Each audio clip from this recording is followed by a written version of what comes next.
because we have taken on a huge responsibility upon our shoulders, which is to defeat a government that is introducing the most right-wing reactionary policies that I've seen, certainly since Mrs. Thatcher, and in some ways worse than that.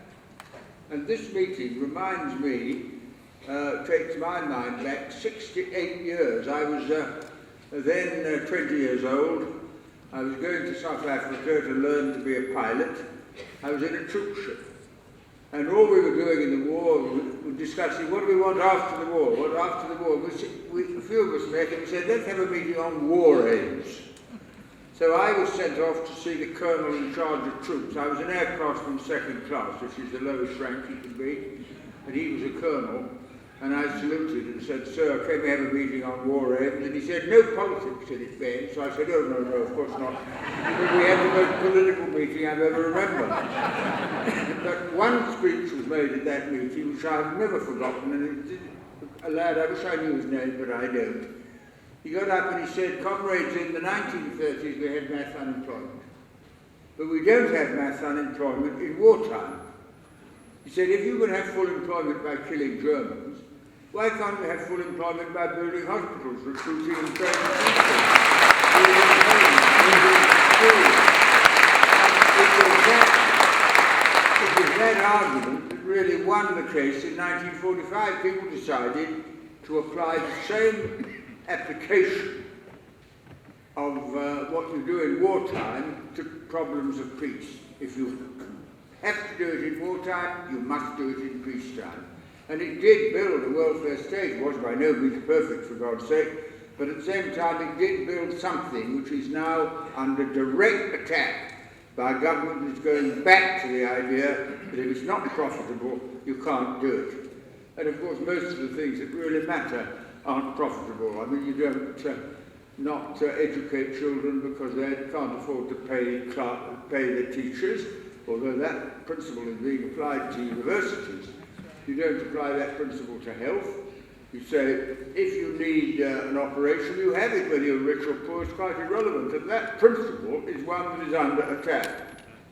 And in building our campaign, we have to unite people from right across the political spectrum and right across the country. Pensioners, students, whatever group are affected are part of our campaign.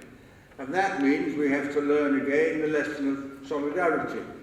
During the miners' strike, when I was the MP for Chesterfield, the mining constituency, we had many public meetings, and on one of them, a group of American miners came over, and they told a story to explain solidarity, which I have never forgotten because it's so significant.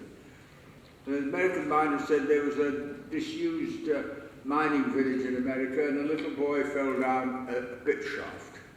And everyone gathered round to look down, and they heard the little boy's voice, and he said, drop a rope. So they dropped a rope, and it was too short. And they dropped another rope, and it was still too short.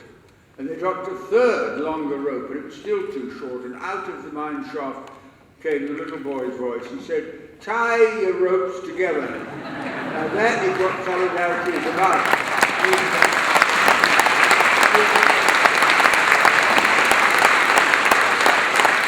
Campaign for pensioners, campaign for students. We are all in it together in this fight. And what we are doing, of course, is resisting. That's important, but it's also more than that. It's a big educational program we engage upon, explaining to people what is really happening. We've been told that, if you believe the Tory ministers, that the reason we've got a crisis is because there have been too many people on unemployment benefit who should have worked. But it wasn't that at all. It was the bankers who were lending money they didn't have to people who couldn't afford to pay it back. Yeah. And this idea that it's all been due to the fact that too many people in public housing, too many people are having operations, too many people getting benefits, is a complete lie.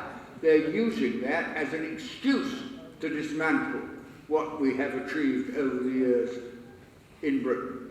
And by resisting it, we are also acting as a major educational force, explaining to people what's happening and why, and winning their support for different policies.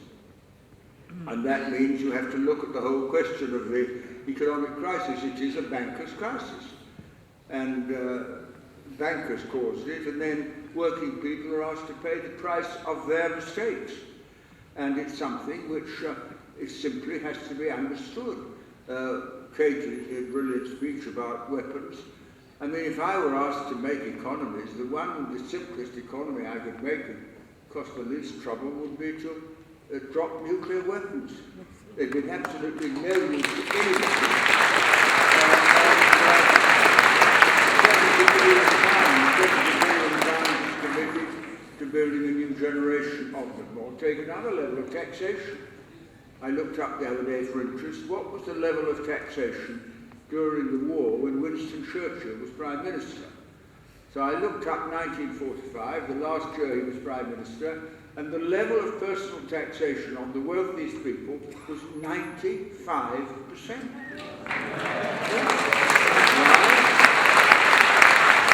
Well, they did it because we needed the money, and because they thought it was fair that everyone should share the burden.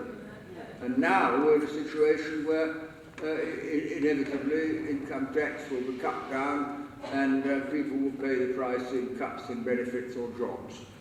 So that's what we're doing, and I think we're heading for a very exciting period. Maybe the police will not be so keen to attack the crowds because their jobs are at stake. I wouldn't be surprised if that thought hadn't crossed the minds of a few coppers.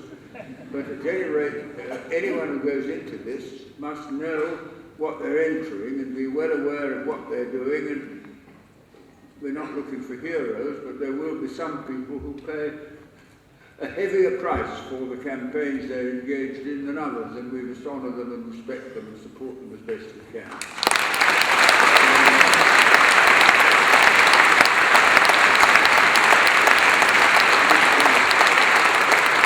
It's done me a great honour in making me the president of the Coalition Resistance, and I am at your disposal whenever needed to try and help your campaign. Thank you very much.